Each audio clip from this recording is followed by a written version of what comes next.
Hizb ut তাওহীদ বলছে নারীদের সামনের কাতার ভালো, পুরুষদের পেছনের তাহত ভালো। সামনের কাতার উত্তম, পিছনের কাতার উত্তম, এরা সালাতের ক্ষেত্রে। মহিলাদেরকে সামনে বসা।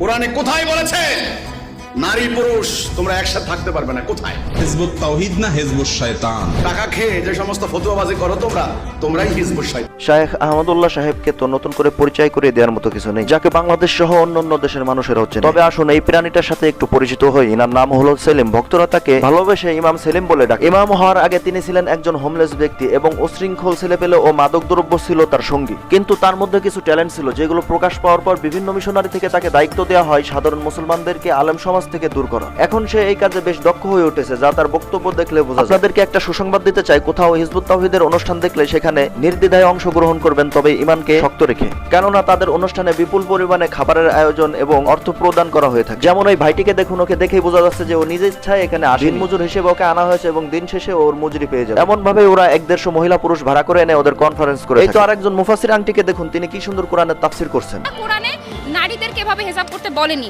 আল্লাহ কোরআনে এভাবে নারীদেরকে পর্দা করতে বলেনি।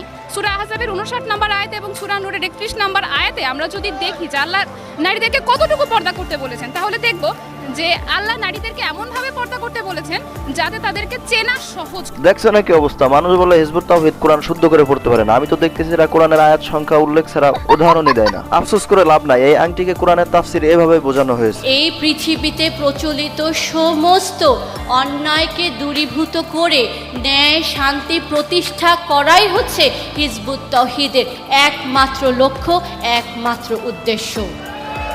বাবারে বক্তব্যের অবস্থা, এর থেকে তো ক্লাস 2 বাচ্চারা রিডিং ভালো পড়তে পারে।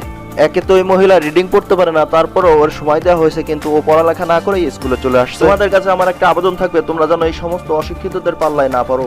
আল্লাহ হেফাজত করুন।